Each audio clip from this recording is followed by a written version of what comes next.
Hi, I'm Mike Bara. Welcome to the show. My special guest today is Marina Seren, all the way from Madrid, Spain. And she is an experiencer and I guess you would say a 20 and backer, right? You've been part of that program, secret space Yes. program stuff. And we've been trying to arrange an interview for a couple weeks, and I'm glad to finally have you here, Marina. Welcome. Thank you for having me, Mike. It's good to be on with you. Your story is kind of different than a lot of other people's, and we're going to get into the details of that as we go on. There's a lot more spiritual information, which is interesting to me because I wrote a book about the melding of physics and spirituality about 10 years ago. So it'll be interesting for me to ask you some questions about how you view densities and dimensions and all that information you got. So I'm looking forward to that. But what I like to do is I like to start with just a series of quick questions, like one word answers, if you can, on yourself to give people an idea of who you are and how you got to this place. Okay. So just real basic stuff. You ready? Yes, I am. Okay. Where were you born? I was born in Madrid, in Spain. In Spain. Where do you live now? In Madrid, Spain. So you don't move around much. Do you have any brothers or sisters? Yeah, I do. One older sister. One older sister. What about your parents? What nationalities were they? Are they Spanish or something else? Both Spanish. Both Spanish.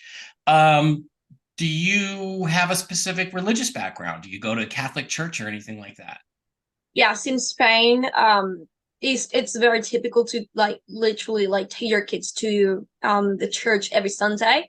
And to when you're like 10 years old, it's very useful to have the like communion. It's called like that. Yeah, You have like a white dress, and you commune with God or whatever.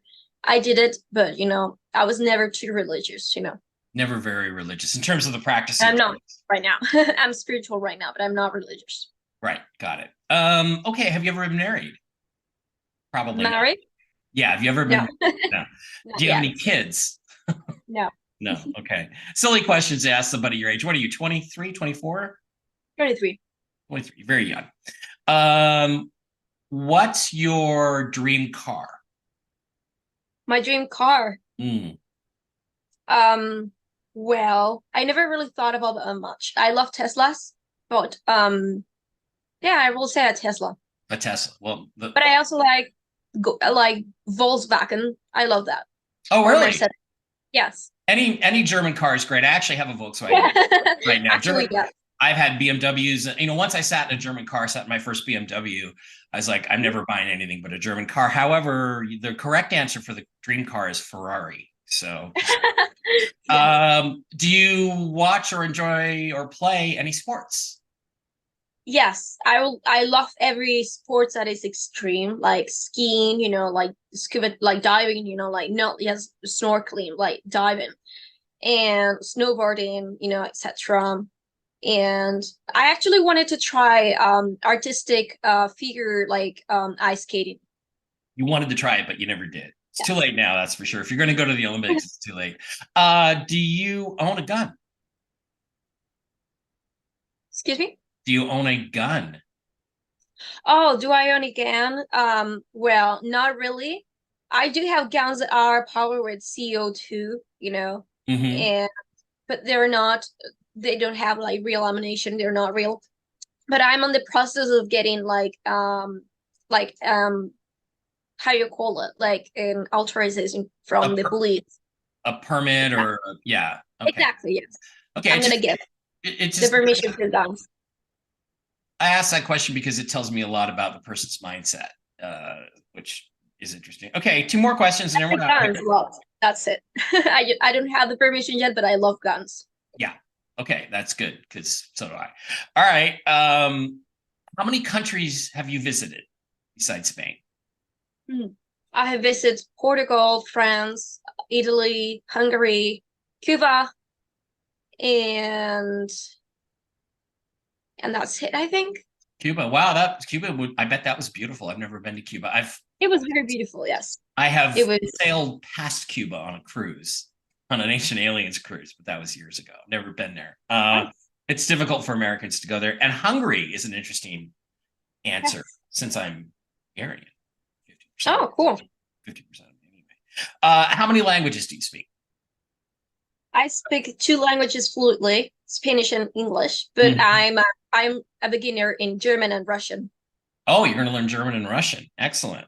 Okay, that's it. I just like to do that when I interview someone because it gives me a general idea of their background and what they, how they approach things and where they've been in the world. All right, you are an experiencer. You've had contact, I guess, direct face-to-face contact with we'll call it the big term now is non-human intelligence, but we'll see about that.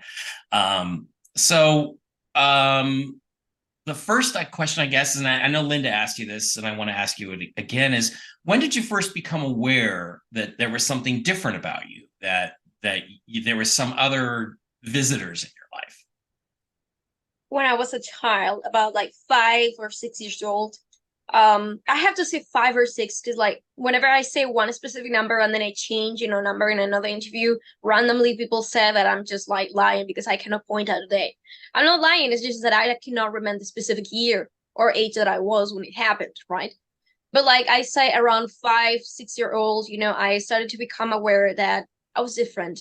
And it was like more of a feeling, I know like when I went go to sleep, I will always feel a presence and I will know that I was being visited, but I couldn't tell who it was or what it was. I just know that I was being visited, both by negative entities and positive entities.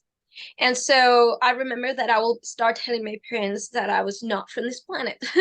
And I will say things like, no, I come from a different planet. And they will be like, no, what are you talking about? You were born from, my mother, you were in my womb, you came out of me. And I said, yeah, well, I teleported to your womb, mom. That's how I got here. So I was basically describing the idea of incarnation, you know, and I was very sure. I was like very confident about that statement.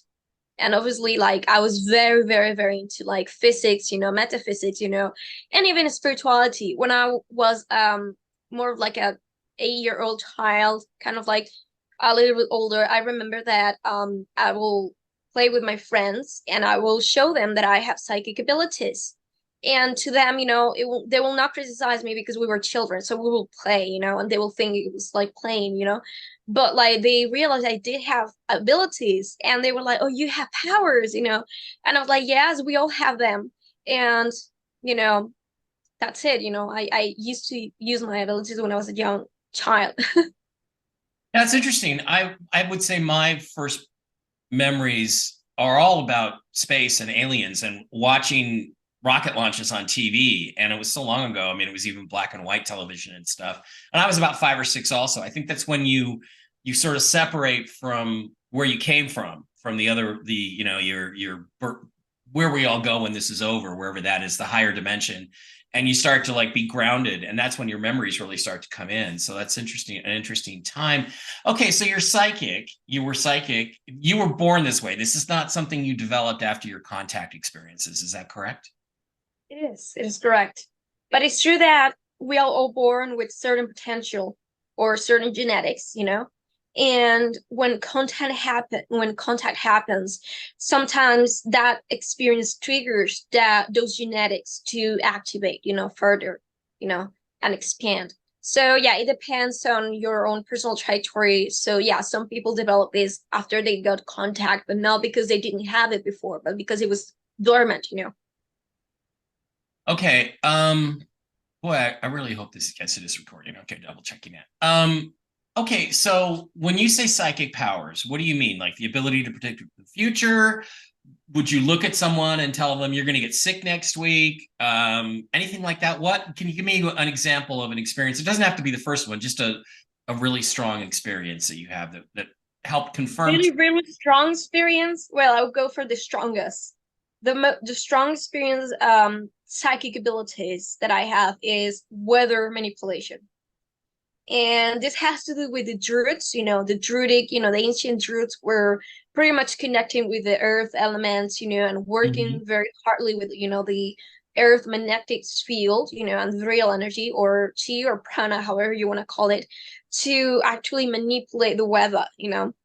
And I did it, but like many times, with the help of my Druidic, guides. And that's the strongest abilities that I ever presented. But really, I will say that that's the most shocking, because you actually change something's physical, right? But like for me, the most important one is channeling. I have the ability to channel knowledge, let's say, like metaphysical knowledge, for example. That's interesting because, people, I write fiction and I write nonfiction, and people are like, well, where do you get your ideas from? And I said, I don't. I just sit there at the keyboard and I open my mind and everything just comes in and the words just come in and it writes itself. I don't have to write anything, which is a form of channeling. Weather manipulation is interesting. And I don't mean to tease you too much about this, but it's supposed to rain this weekend for the Formula One race here in Las Vegas. So could you make Well, it not rain? Because I'm going to go down and try to get a grandstand seat for less than $3,000, and so make it not rain. Okay, I'd rather not get rain. Do that. I'll keep in mind. All right, give it your best shot. So last year about this time, I was in Manchester for a conference there, Manchester, England, home of Manchester City football. Right? And I hung out with Whitley Strieber, and I had a really interesting experience. Let me tell you that one real quick. I was laying in bed my first night there, and I was asleep, and I tend to sleep on my side, and I was laying there, and I was just dreaming away, and all of a sudden somebody like hit me in the back, and I woke up, and I was like, wow, this is really strange. This is odd. And I checked my phone, and it was 3 o'clock in the morning, exactly straight at 3 o'clock in the morning. So I didn't think much of it. Went back to sleep, no problem. Woke up the next day. I'm down there having breakfast with Whitley Strieber. Now, you know who Whitley is, right? I just want to double check that. Obviously, the man who wrote the book Communion, big contactee guy. And we were just chatting and getting to know each other. And he said something about, he goes, well, yeah, he goes, every night I commune with the visitors. I wake up and I meditate and I try to communicate with them and I try to get them to send me information. And I'm sitting there going, oh, you do, huh? And my teeth are really tight. And I'm like, what time of night do you do that? And he goes, oh, at exactly 3 o'clock in the morning, which is exactly when I got hit. And I was in room 215. And I go, Whitley, what room are you staying in? And he said, room 216. So literally, whoever the visitors were, they were kind of passing through my room, I think, to get into his room, which was next to me. And they decided to just smack me and wake me up. That was a relatively conscious experience, except that I was asleep at the time. So there was this sort of non-consciousness. So Whitley's experiences have always been, he said, in an altered state of consciousness. Now, I want to ask you now, I want to get to your visitations. Have yours always been in like an altered state of consciousness, like a sleep state or some odd paralysis state, or have you had direct conscious contact with beings from other worlds or non-human intelligences or whatever you want to call them? I do have both. Like, I have contact both in my dream state or in a altered state of consciousness, as you will put it, and also in a state in which I am conscious.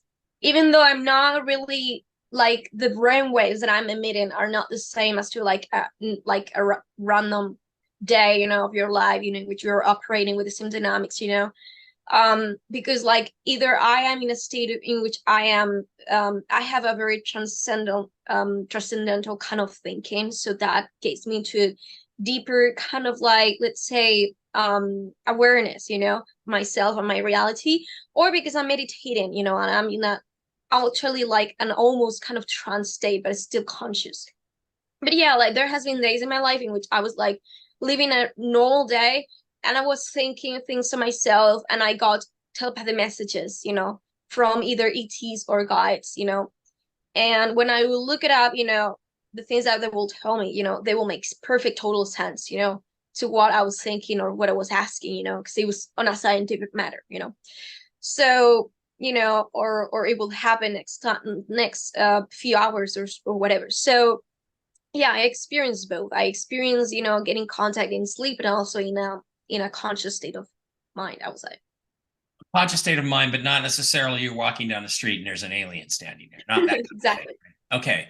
Because Willie's had a few weird experiences like that, or friends of his had, where they're at a bookstore or something, and there's aliens come in and flip through his book and start commenting on it.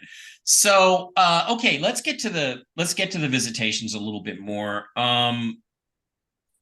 There's a couple delicate questions I'm going to ask you later, but the first one is how many different races or alien species have you seen, and how would you describe them? I mean, I know we all have the standard grays, but I don't know if you've contacted with them, but can you give me a few highlights in terms of the races you? Sure, I will say I will have to count with my fingers.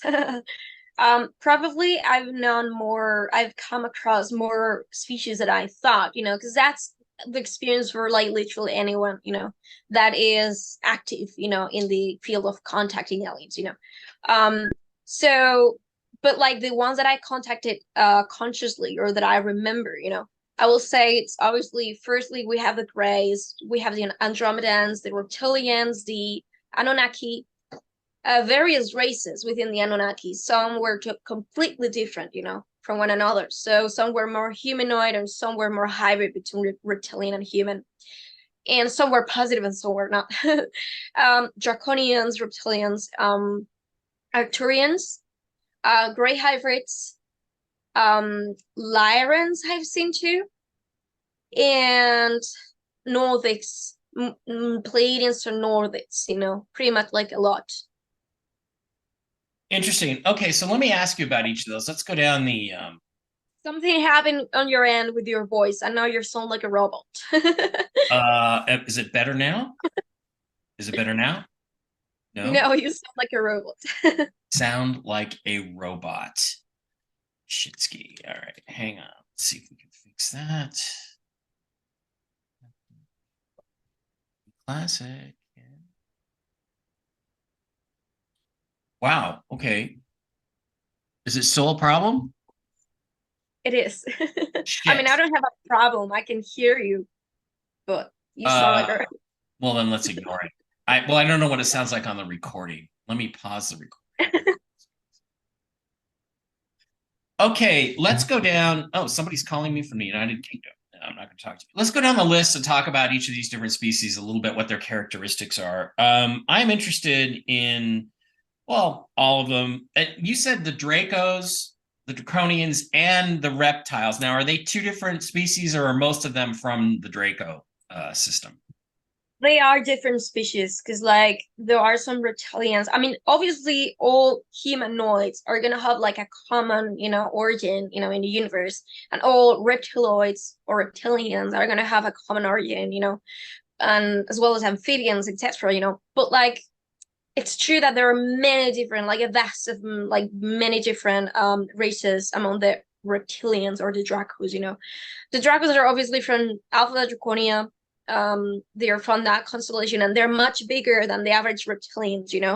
They have like some of them even have wings, and a bigger like tail, and they have a very big body. They're very tall, like 6 feet tall or something. Like I don't know how much fits because I don't work with fits. I work with meters. I'm from Europe.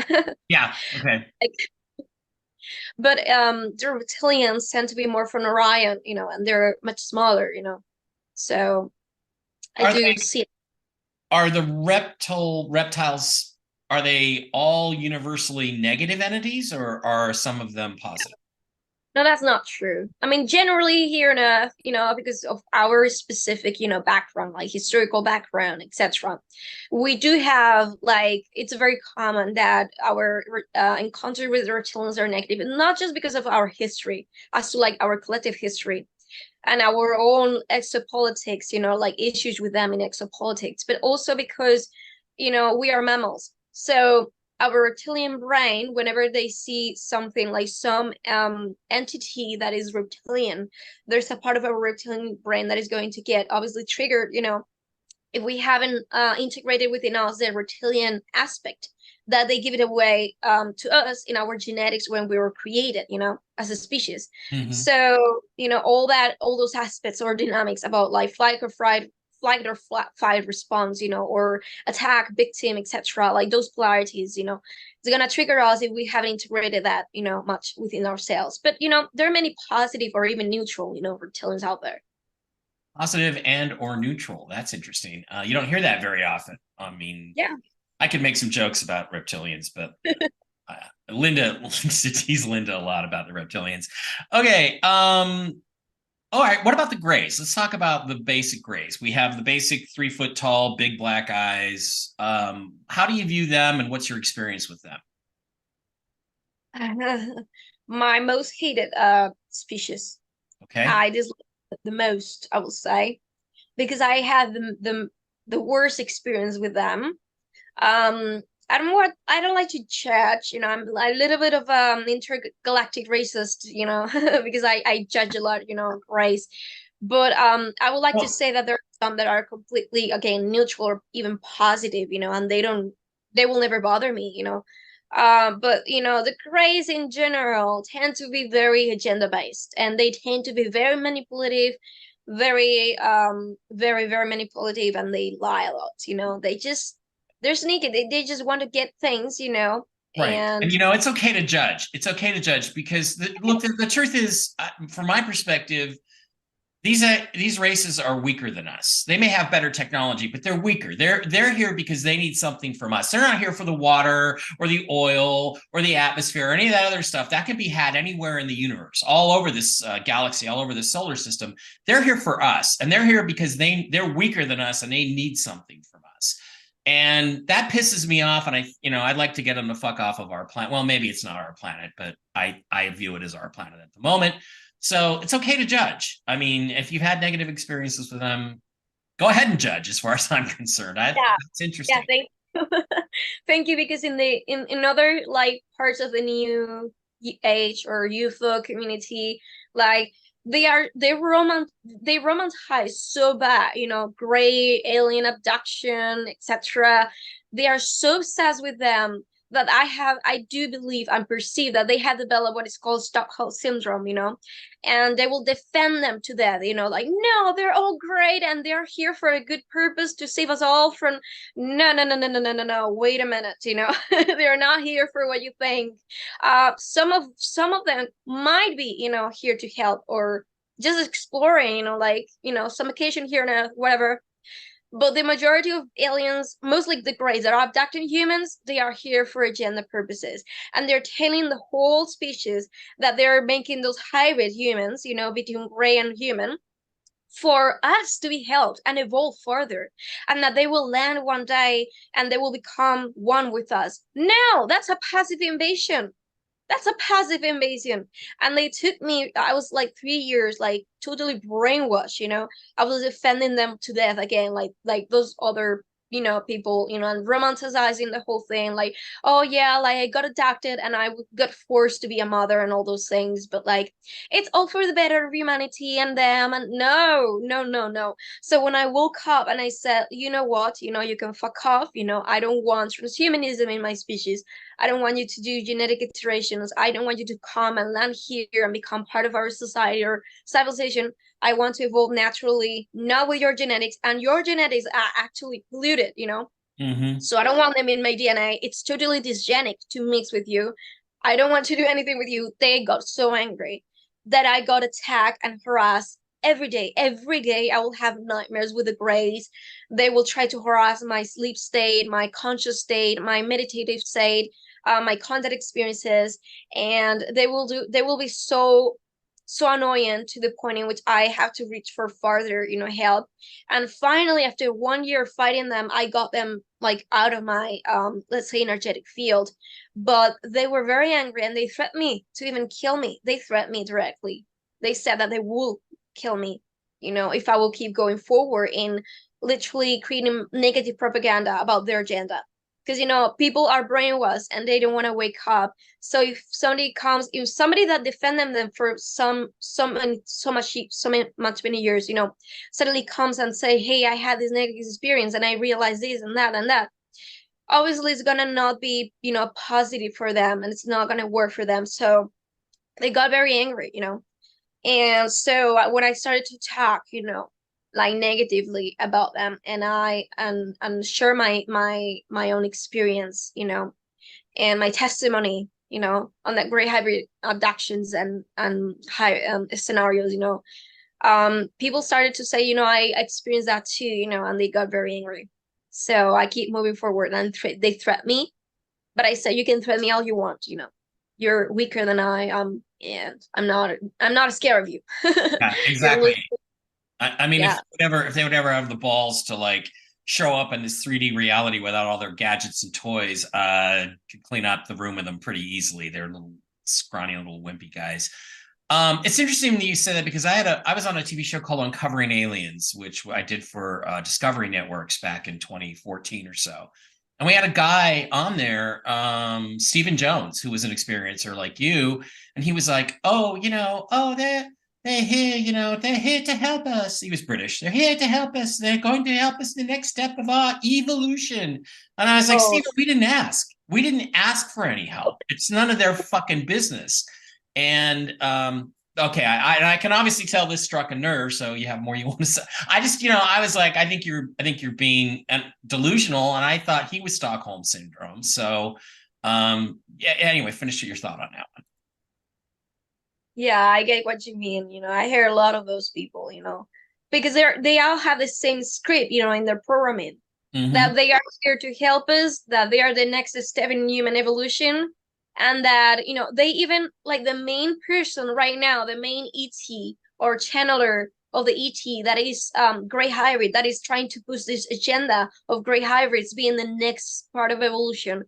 Actually, he exposed himself many times, because he said people that are programmed didn't notice, but some that were awakening noticed, and is that, he literally said, it's either us or you go towards a path of evolution in which you become the grays and you destroy yourselves.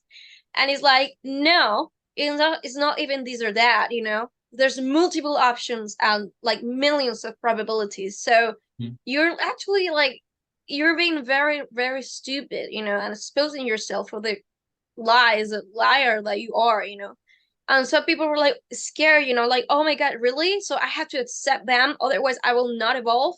And they're truly programmed with it, with that script. They just don't understand, that there's no A or B plan, for humanity. There's like multiple, quantum probabilities and timelines. So why will they have to listen to some species, that obviously are agenda based?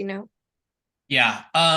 Yeah, they do have an agenda and it's genetic. And I think what it is see, I think the purpose of existence, consciousness itself, is to end this physical life closer to God than you were when you came here. That's what I believe we're here for. And I think the human path that we chose to get there as a species is free will. And they don't have free will. I think it's pretty obvious from people that have encountered them. I think they chose intellect. And I think their path is a dead end. And now they're here trying to integrate their genetics with ours so that they can get on our path. And I don't think we should let them. And I think they lost and they should just take the L and go back into the refuse pile. Take the L, go away. Okay, I want to ask you, we're a little short on time here. We have to start a new session, but that's okay. We're gonna make all the time for Marina that we can.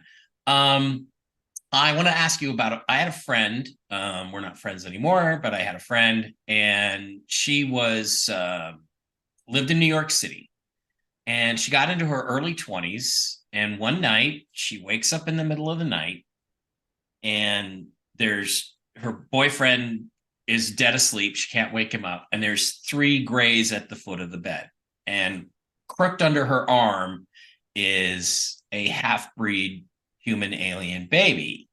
And she said, and I instantly knew that it was mine. And they were sitting there watching me and they wanted me to like love it or whatever, that, to give it some affection because they were trying to learn how to make the baby flourish. And I guess what I wanted to ask you is, has anything like that ever happened to you? Have you ever gotten that far along in the process with what they did to you? Yes, yes, and it was very sneaky, the process that they all try to go forward with, because the main gray that was part of my specific participation, in this program, that makes his genetics with me, the father of two of my my children, I don't call them mine anymore, but those children. Mhm. um he reached out to me in an astral experience, and he was holding a baby and he was showing it to me like, look, it's yours, and it's your baby, give it some love, give it some affection. And at the beginning, I was like, oh, it's cute, but like, I don't I didn't consent to this consciously, so Mhm. I'm not going to give it love to it. And so I remember that since he observed that, that I was like non-bother, like leave me alone kind of thing. The next time they actually got into my dream state, and the way that they had to try to make me feel a connection, like an affection for that baby, is to, in my dream state, change, like if we were talking about a whole graphic, let's say matrix, right? Because it is a holographic projection. They were trying to change, the the baby's appearance into the shape of my cat, right? So that I love so much, So in my dream, I saw my cat, and I took it, and I obviously like gave it a lot of love and affection, but I felt that something, energetically was different, I felt that it was not my cat, consciousness. Mhm. And I was like, there's something wrong. And because of that, because of me becoming aware of that, I could see through, the screen, that they put into that baby. And it started glitching in my dream. And instead of my cat, I saw the baby. And I was like, oh my goodness, And so every time that I will see my cat in my dreams again or my astral experiences, I will be like, no, I know who you are. You're not my cat. Yeah, not to So keep harping back on Whitley Strieber, but yeah, he saw owls. They put owls in his mind when it was them. And that reminds me, I forgot to ask you one of the other questions I asked at the top, which I forgot to ask you, is dogs or cats? I guess we have our answer. It's cats with you. I love cats too. Um, but that is, yeah, it is dirty and it is deceptive. And here's the thing, you can't replicate. Love is not something that you can fabricate. Okay, when a child is conceived between two people, two human beings, there is love involved. I mean, there is some sort of love. Well, even if it's accidental, even if it's lust is a form of love as far as I'm concerned. And so there is some human love that happens to create that child. But when you fabricate it, when you manufacture it, when you pull the eggs from a woman and put it together with some other genetics you got from somewhere else and do that in a laboratory, that's not the same thing. So it's actually kind of bizarre that they even expected you to be able to have that feeling. It's like, again, I think it shows their stupidity. It shows how dumb they are, that they think that genetics, which is just physical programming, right, can somehow create a bond of love that has to be. It's a spiritual thing. Am I wrong, or is that what you think the problem was? true. And actually, they learned that many of their babies fabricated in the laboratory were dying because they were not being conceived with love, and because were not receiving love, love from any person, any parent, figure. So they were dying. They couldn't maintain themselves, in that frequency state. There was too much trauma coming from the mother being literally raped, and then Mhm. those species that lost their sense of their emotional bodies, so they will be dying. That's why they insist, that the abductees suddenly create like a bond or like an affection, towards the child, because they know they need it. Yeah, but that, and again, that's not the same. You can't just force yourself to love something that you didn't conceive in love, Exactly. right? Especially if you could, like you say, if you conceived in something that was very traumatic. Okay, we are going to move on to part two of this interview in a few minutes. So what I'm going to do is we're going to start over again with a new meeting, new recording. And when we come back, we're going to talk to you a little bit more about these different species. And specifically, what I want to ask you about is if you have ever encountered the praying mantis types. So when we come back, because I think they're behind the grays, and when we come back, we are going to discuss that with Marina Seren in part two. Thanks for being here. Okay, we're back now with Marina Seren, part two of our interview with her from Madrid. Welcome back. We got the dogs or cats thing straightened out. So, before the break, we were talking about the Greys, and you had a lot of strong feelings about them, most of which I agree with. I don't view them as positive. I think the people that have thought about them or talked about them as positive do have Stockholm syndrome. I mean, and again, not to keep talking about Whitley Strieber, but he's had a lot of direct contacts with the Greys, and he's got this whole thing. They've been telling him for 30 years now that, oh, our environment is going to hell and our planet's going to be destroyed, and global warming and all this Always the same shit. narrative. And it's all bullshit, and none of it's ever happened. And it's like, at what point do you get out of the Stockholm syndrome? Yeah. And do you say to yourself, wow, maybe this isn't actually happening after all, and maybe these guys have lied, maybe these fuckers have lied to me. So I don't know. What's your response to that? I mean, I do think that they're not to be trusted. They're not to be trusted. And I actually had I did a like a Zoom chat, or interview with Whitley Strieber, once, for YouTube. And I remember that we were talking about that. I was trying to convince him about, that he was being, he was in a state of like complete like rank, like I will say, yeah, like what the word that I mentioned before, like Stockholm syndrome, that he actually was too attached to those consciousness, and that those consciousnesses were actually lying to him, and even using like emotionally very, very strong emotional manipulation, Mhm. with him on his end because of what he experienced, with the loss of her, his partner, So these beings are Yeah. not stupid, and they will go forward with the very, very like the deepest, fear of ours, or pain, within our emotional body. And I tried to make him know that he got emotional, and he started saying, well, if it was not because of them, I wouldn't have been able to contact my wife, And I was like, yeah, but because they give you something positive in your life doesn't mean that what they bring all together is positive, in general. If I Right. wanted to manipulate somebody, I will not be like aggressive and abusive, out, all the way, I will get like I will get them something that I know that is going to be positive on their end, that they're going to appreciate, and be thankful for, so that they like me. And now it's when I come with my own agenda and my own, interests, and I take action, So I try to make him understand that, but I think he's still, following that path. And I agree on that, narrative, the whole like you're the stranger planet, making us, the bad guys, and they the saviors, the beautiful heroes that care so Right. much about the Mother Earth and Gaia.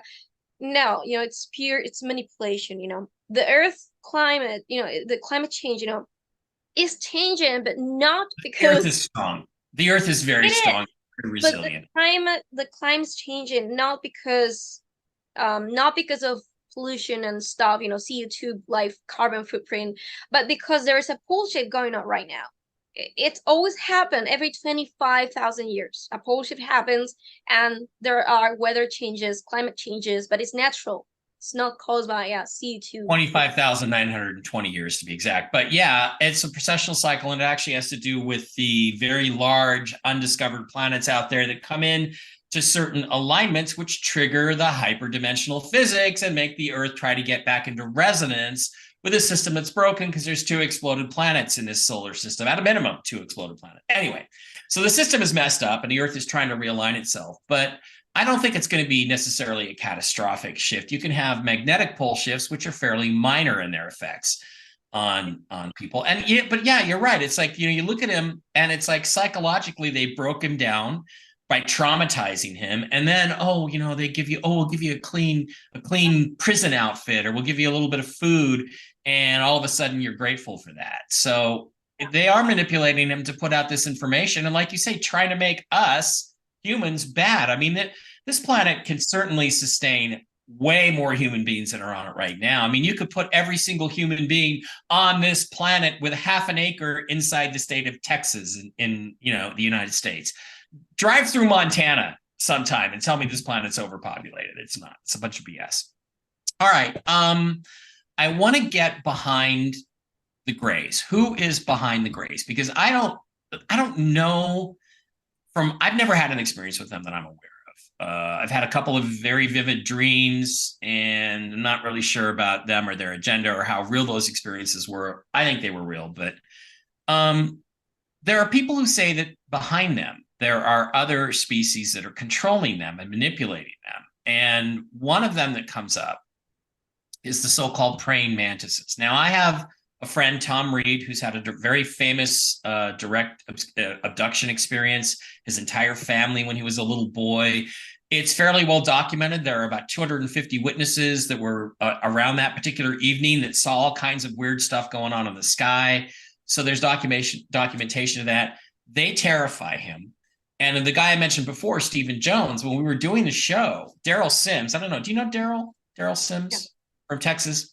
He doesn't think, he's like aliens bad. And that's why they like Steven, because Steven's for aliens good. And Daryl's like, aliens bad. We must chop them up and, chop them up into sushi and it tastes like chicken.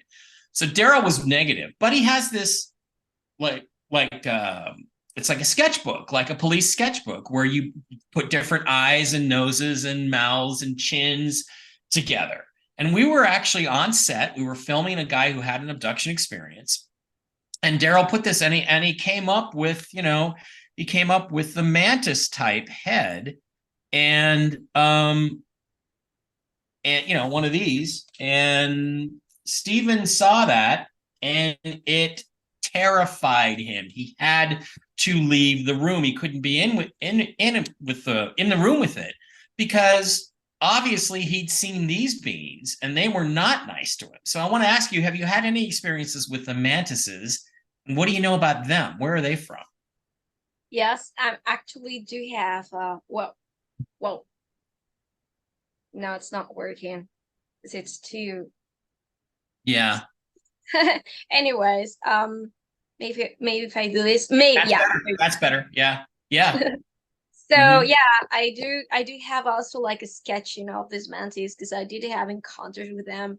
And all I can say is that what I know about them is that they are the masters of genetic iterations or genetic manipulation in this planet. I mean, in this universe or this galaxy.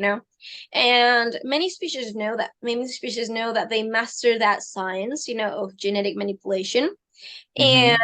it's true that they are one of the most, there you go. Yes, That's exactly. what, yeah, I don't know what the people are seeing, but yeah, that's what Yeah. Tom saw. That's what he sketched. Okay. Yes. So those beings are masters in genetic manipulation, and they are the ones that the Greys contacted to because they were so desperate, that they asked them for help, in this whole hybrid, Grey agenda process. And so it's true that these mantis are behind them because they are helping them, in what they ask. So yeah, it's true that I did have experiences with mantid encounters in my Gray hybrid abduction scenarios, and my story with this whole program. And some other beings that are not insectoid or gray were also actually also involved, which are some Pleiadians and some Syrians. Now, I'm not saying that all Pleiadians and Syrians are pro-gray hybrids, not true. Only a small portion of them, like very specific races, have decided to help them because they think that they are doing something good for them. It's like a matter of like, yeah, like agreements, like soul contract stuff. But like, so I do have an experience, in my life that I never really shared away in interviews at all, because I didn't want people to romanticize further the gray hybrid scenarios or programs. And I know how people are. So for that matter, I never share, but I think it's time to share. When I Okay. was about 17 years old, I had a sexual encounter with a Palladian. And yeah, he was very handsome, he was very beautiful, attractive, whatever, and it was wholesome, the experience. I don't know. And it's What'd you true. say? It was a it was a wholesome experience? Is that what you said? Yes, it was, because Okay. not just like sexual pleasure. There was love, in between Okay. that consciousness and Okay. I. So it was not like us just having sexual energy exchange. It was love in exchange. Right. It was like a sort of communion, as we will say, And I do remember that I had a friend by then, who's a very, very, very pro gray hybrid person that had the same experience or similar experience. She was actually also having visits, at night from a being, and she was having sex, on an altered state of consciousness with this other, consciousness. So because she heard my story, she reached out to me saying, "Hey, I do have similar experiences, and I do channel and depict, beings. So may I depict your being, in and you kind of like make a 3D let's say drawing of mine, because I have it in 2D, but I want it in 3D, and I do 3D art. So it was like an exchange of services, and I say, yes, sure. So she depicted, a Pleiadian being with very long dark hair and very, very blue eyes, very beautiful eyes, and very handsome, whatever.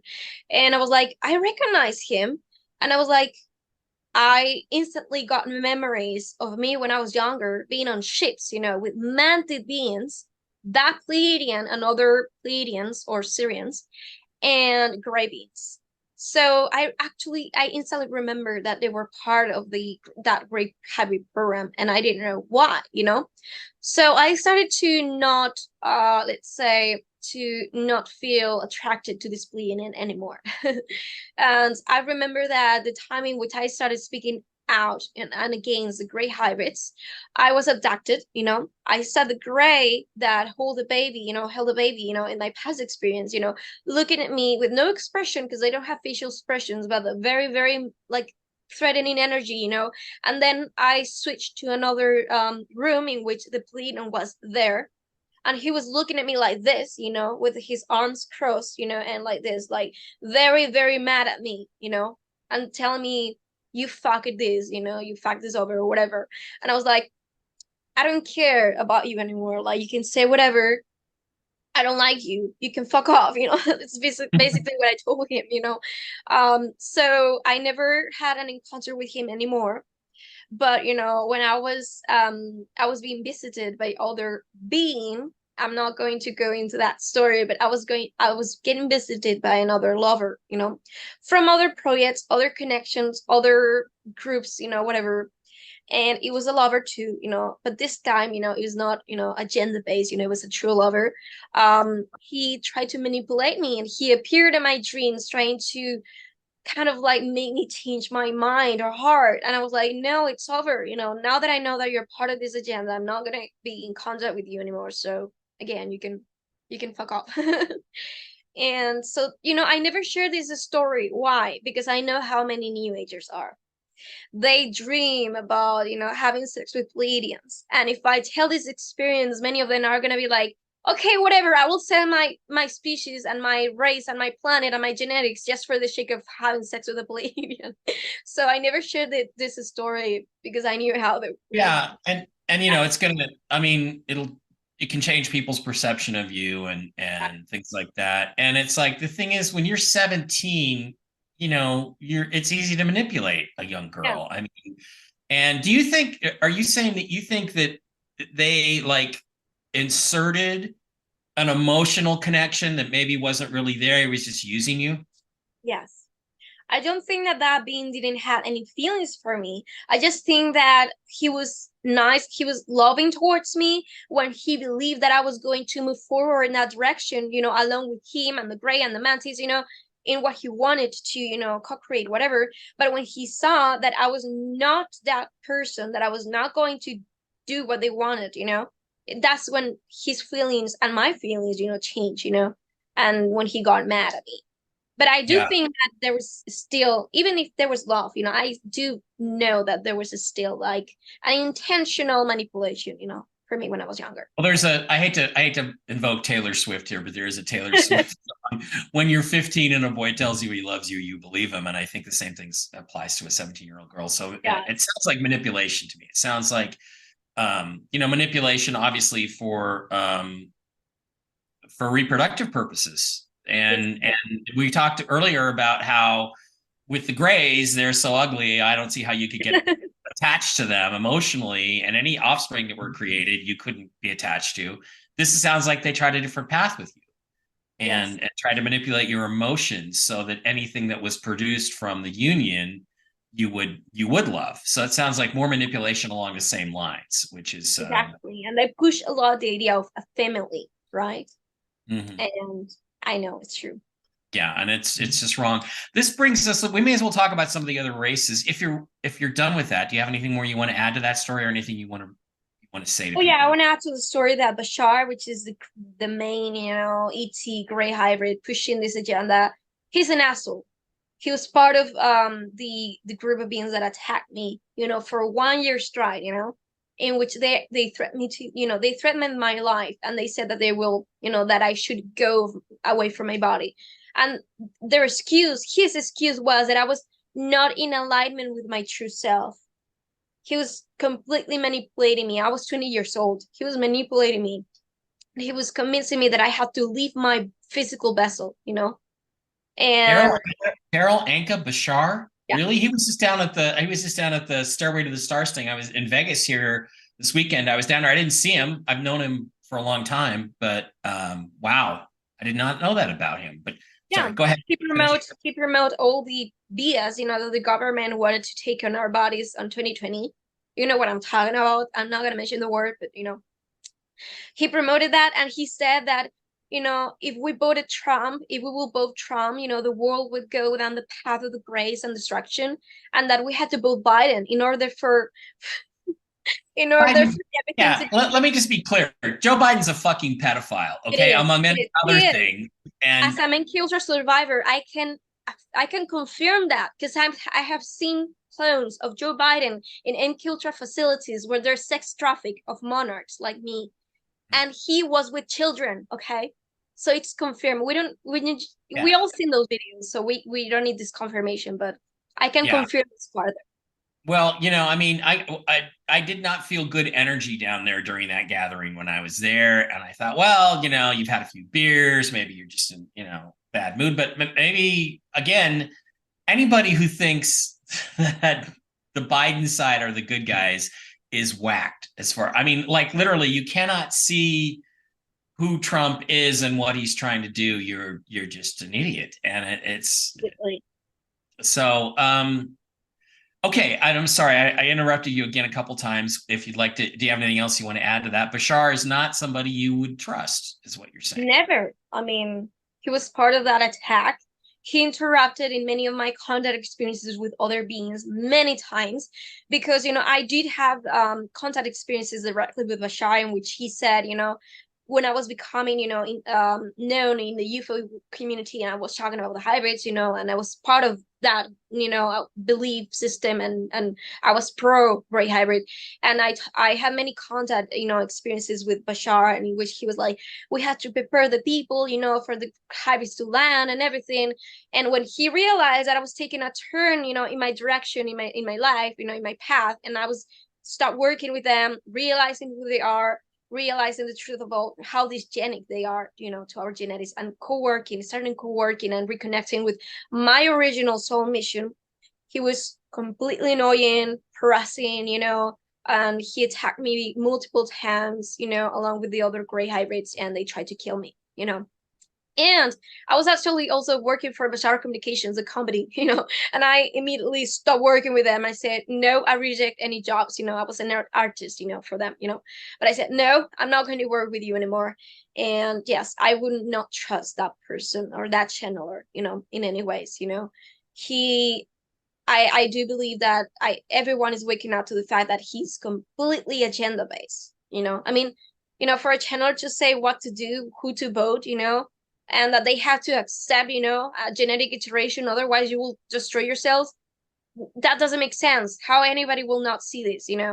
Yeah. Well, because they're full. Well, look, the vast majority of people in the UFO community want to be part of something big. That's what this Exactly, is that's about. true. And they're And so tired of their lives, you know, mhm, that they want so bad something outwardly that they will just, buy whatever it is. So if yeah, they are sold this story, they will be like, yes, yes, whatever that makes my reality different and outwardly. So yeah, they sell themselves. fascinating stuff. Okay, so you mentioned Pleiadians, Nordics. let me ask you a quick question. It's kind of off the cuff. There are people who think that Melania Trump is Pleiadian. To your knowledge, is she or is she not? I never perform any reading on her specifically, but if people collectively get that feeling from her, it might be true, because they're Well, genuine something, right? it's interesting. There is a YouTube channel called The Gunner's Wife, and she is a little bit crazy. And I've been, on good terms with her, and then on very bad terms with her. She's very religious, very strict Christian, and I'm not. I like girl. I believe in Jesus. I believe, I talk to him. But I'm not a strict practicing Christian. But she does lip reading, and she's very good at it. And she's done lip reading on this guy who appears to be John F. Kennedy Jr. still alive, and his wife who appears to be still alive, and all this interesting stuff. But she's done a couple of lip readings that were really interesting. There was the State of the Union address, which is something the president's required to do every year in America in 2020, where they attempted to assassinate President Trump with poison on their hands. They had poison. Yeah. And I mean, Oh yeah, the typical poison in your hands you that you shake one guy's hand and that's the poison, and you shake the second person's hand and that's the activator. And that's why Trump would not shake the Speaker of the House, Nancy Pelosi's hand. She stuck her hand out and he turned around because he knew the plot. Anyway, the lip reading around that, there were people openly talking about mostly Democrats and some Republicans, about how he was going to die. They were going to kill him, and we're going to get her too, Melania, because Trump thinks his Pleiadian can protect him and she can't, is what they were saying.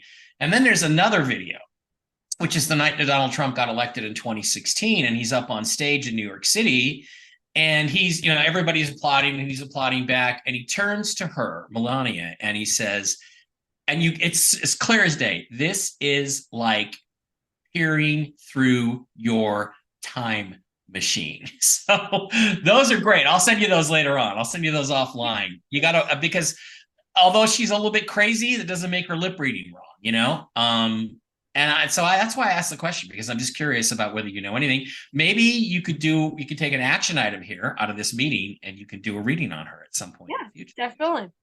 Sounds good. All right, I want to move on to some of the other races. Unless you have any more, you want to finish off there. When people talk about the Nordics and the Pleiadians, are we talking about the same species there? Oh no. I mean, some Pleiadians are Nordics and some Nordics are Pleiadians, but that doesn't have to be hand in hand necessarily. Okay. And we also assume all Pleiadians are good. And you're saying you've had interactions with some, because that guy, you said the guy that came to you when you were 17 was Pleiadian, right? Yes. So not all of them are good, right? They're just like people. They're just like human beings. There's some good ones and some bad ones, right? Correct, yes. And there are many Anunnaki that are from Pleiades, the galaxy, and they're not positive oriented. So okay, so let's go to the Anunnaki, who we generally regard through the work of Zecharia Sitchin, which I know he channeled most of it. He didn't actually read those Cylinder Seals guys. He actually channeled most of it. And by the way, he also has stated privately to people before he passed away that Enki is still alive and still on Earth and has changed his genetics to look like us. And he even told me who he was. And I was like, wow, that's pretty bizarre, because there he is. But the Anunnaki are generally regarded to come from this planet Nibiru, which supposedly orbits around our solar system or through our solar system every 3,600 years. Personally, my research indicates that's not correct, that at best, it's like it maybe came through once, and maybe it comes through every so often, but it's only in the outer solar system. So what do you know about the Anunnaki? And let's start with the more basic human-looking ones that look like giants. Tell us the Anunnaki is such a general word because it was created. It definitely means something because it's Anunnaki or something like that. Which basically means those who come from heaven. Right. Down here, right? So it was definitely a way to name, like for humans, to name those who literally came from the space, the outer space, and landed, and to this planet and interacted with us, Or some say that it might refer to them as being fallen angel, genetic material, the Nephilim, etc. But that's like a lot of occult, history stuff, But like generally speaking, the Anunnaki are like a species of mainly humanoid consciousness, but not necessarily humanoid. And they have a very specific origin, but they took so many different genetic iterations in their own path of evolution, since like millennia of years ago, like time and eons of time, that, we have a very big, majority of different like Anunnaki races or groups or families, even spiritual families or lineages, that are not the same, specific groups. So when you say Anunnaki here, firstly, most people think of like those who are like a mix in between reptilian and human or evil, but that's not true. There are many different kinds of Anunnakis right now. So it's a very general word, It's like saying human, for most So, part. yeah, I tend to think of them as humanoid, like our genetic ancestors who were, in the Bible, they're giants. Well, when they came to Earth, let's say it was 400 or 500,000 years ago, there were Neanderthals. Neanderthals are like what, 5'3"? So if you were 6'5", if you were 6'5" or 6'7", which is a normal human height, right? For people who play basketball anyway, that they would look like giants. Or even if they were 6 feet tall, they would look like giants. They would seem like giants. So that's where the giants moniker comes from. I don't see that they're genetically all that different from us. And the other thing too is the Bible talks about how they saw the daughters of men were fair. I don't know how Neanderthal women could be fair, but they bred with them. And Right. it's like if they were 18 feet tall, like some of these depictions, that's just not physically possible. So the baby would kill the girl. So I think that all felt like bullshit. So you're saying Anunnaki is a reference more to generally different species visiting the Earth, not one specific humanoid species. Is that Yeah, correct? so truly there's a truth in which they it's like a common factor within their genetics, meaning that they have like a common origin. That's why they collectivize, among each other, because they do have a like common origin, but because the there are many different groups, that, to different paths, in evolution, in genetic iterations, in, politically and etc., spiritually, that we're talking about many different castes, many different families or races, altogether. But the thing about the giant thing, I do believe that there were some that were giant because I've seen them, in my contact experiences. Now, I do agree that that part about hybridization, like giant kind of like species with like very shorter, much shorter, species like mixing together doesn't make sense, it will kill, the mother, obviously. It will not make sense, or the baby.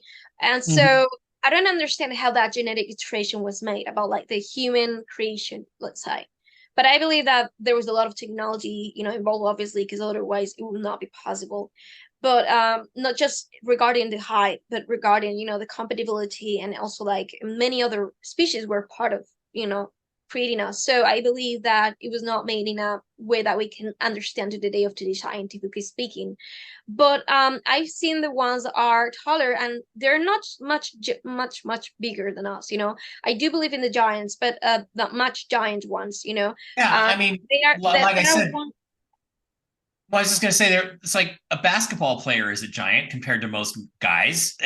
But so does that genetic trait come from them? It seems like logical to me.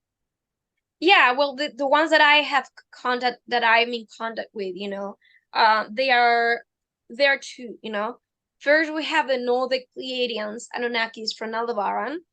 And then I have the blue skin giants from Capricorn, which are they are like bigger than us. I will say I work with meters, like 3 meters Okay, tall or that's more four. than 7 feet tall. That's close to 8 feet tall. Exactly. Yeah, yeah, eight So or it's 9 feet. true that they're like very big, and there are others that are even bigger and brown skin, that I don't like because they attack me and they're regressive, they don't like who I'm working with, so they attack me. So those ones are much bigger than the ones that I'm working with, and they're brown skin and they have like a long beard, like a very long beard, and those ones are not positive, to me. I'm not saying that they're not other Anunnakis who like them who might be positive, but at least those were not nice to me. The blue skin ones and the Yeah, northern. that you see the long beards in a lot of the Sumerian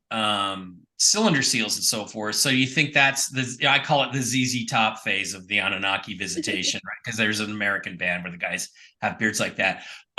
Is that who were hanging out in Mesopotamia, Yes, thousands of in years ago? Mesopotamia and Sumeria, there was these Anunnaki, Anunnaki beings that were definitely living their knowledge, Capricorn, their the genetic, ones yeah. from Capricorn. Okay, interesting. All right, so Well, I don't know who exactly, that they were, like the the ones ones that with were in Mesopotamia, but I yeah. just I just said that I know I am in contact right now with two different Anunnakis, that are positive, that are my positive contacts. So you consider the term Anunnaki to refer to like a group of extraterrestrials, not a specific race, right? Not a Exactly. specific. Like a Okay. group of extraterrestrials, more like. Yeah. So that's what the word probably means. Well, that would mean there was all kinds of visitors coming to Earth then in ancient times and probably doing and manipulating our genetics in different ways. Okay. I guess I want to talk to you about some of the other races that you mentioned. Alex Collier is a contactee who I generally like his information when he talks about the universe is physical universe is made up of light and sound. That makes sense to me. I believe that's Yeah. correct because you're talking about interfering waves of light and sound. And the more sound gets into the light, the more the vibration slows down and the more solid it becomes. And that all makes sense to me. And terms of the hyperdimensional nature of the universe that we live in.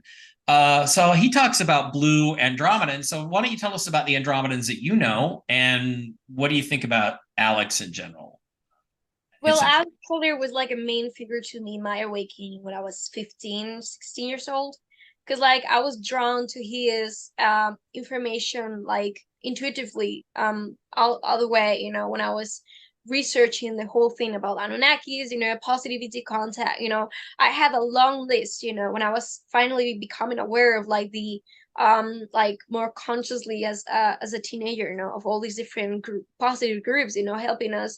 And among all of the contactees that I saw on the list, the name Alice Collier from Andromeda resonated with me so much that I felt the need, to research him on YouTube. And the first video that I saw of him, it was a webinar that talk in which he talked about, the pole shift, about the transition to for density and the higher, frequencies coming to Earth, and all these different terms. It was the first time in my life that I will hear them, well, the first time, that I will hear them, frequency, vibration, like all of this, consciousness. And I was like, oh yeah, like my reaction was like, I forgot about this, but this is true, so it made sense to me, and I continue forward, with listening to him.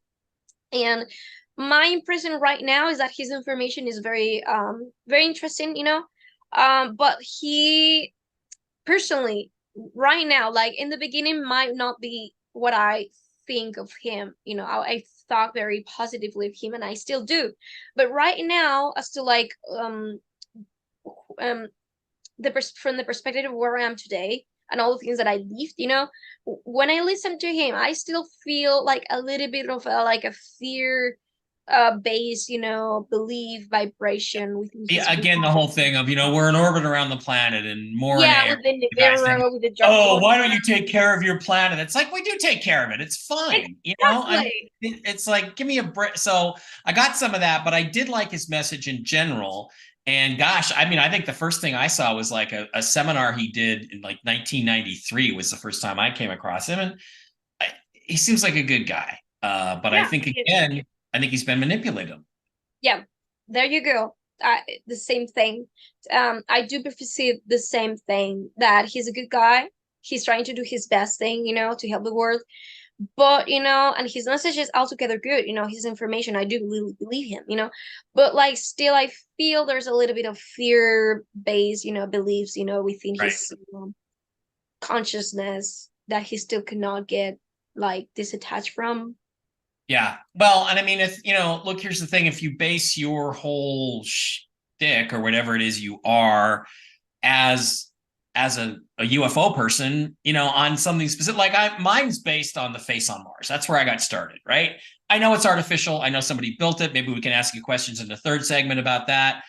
But if that were proven to be completely false, I'd have to be like, well, now who am I, right? So it's Yeah. hard for people to like, even though I'm totally 100% confident that's never going to happen because I know my shit. But I mean, so he's probably still clinging to this. I wanted to ask you though, the Andromedans that you've encountered are they blue skinned, or was that just one small species from Andromeda that he dealt with? Because he Um, talks about them as being blue skinned. the very interesting thing about my contact with Andromedans is that I never seen them. Like whenever I will have contact with them, like in my dream state or astral state, they will not want to show themselves, like how they look like. And I never knew why. Like they will take into screens, of people that I know within my consciousness, and they will, take that suit, and they will look like my teacher or like my friends or like my Right. members, but they never wanted to show me how they look like, which I don't know why it will be, but. Well, I've had rare encounters and are all in a sleep state, but I know that was really being visited. And three of them in my bedroom once. And they looked like grays, except their faces were like a flat screen, but it was almost like a kaleidoscope where you had part of a face and part of a face in three different segments. And they were trying to, well, we need you to help us. We need you to help us. We need you to get the word out. We can make you really famous and important and all this stuff. And Oh, and I said, yeah, of course. Well, I appealed to my ego, and I said, I don't. How can I trust you when you won't even show me your real faces? And they said back to me, that would just frighten you. so, oh. so maybe that's why they aren't showing you their faces. I don't know. Yeah, I think that the reason why they didn't want to show me their look is not because I will be necessarily scared or judgmental, but because that will interfere in the way that I will perceive them, because at the beginning of my awakening, I based like everything was very superficial in terms of ET contact, and races. So I think they didn't wanted the focus to be on there, on how they look like, but rather on what their message was. I think that, I don't Right. know. Okay, we got about a minute and a half left in this segment. I want to ask you about two more because then I want to move on to some other aspects of what your knowledge is. I understand the Arcturans. My take on the Arcturans is that they tend to drink a lot and they're very unreliable. That's sorry, it's a joke between me and my brother. What do you know about the Arcturans, the Lyrans, and can you fill us in a little bit on the Syrians in the next minute? Go. Sure. The Arcturians are one of the most wise, spiritually wise people, like very spiritually integrated, beings. So they will be like the ones that will be like very of trust, like you can trust them a lot. I haven't really seen Arcturians that are fucked up, just going. Okay. So I think that whenever you're like in the worst moment of your life, their Arcturians will be pretty much of help. But they're so like beyond what we expect to be like spiritually awakened, that their content might be very very deep and wise. So you have to be on that level of receiving that kind of level of spirituality, like very deep. And also they're very bothered. That like they don't bother if you don't want to contact them. They will not bother if you want. They will contact you, but they don't insist on anything specifically. Okay, we're They're not gender based. we're not going to make it. We're going to have to come back, We're not. guys. We'll be back with part 3 of this interview with Marina Seren right after this. Thanks for watching.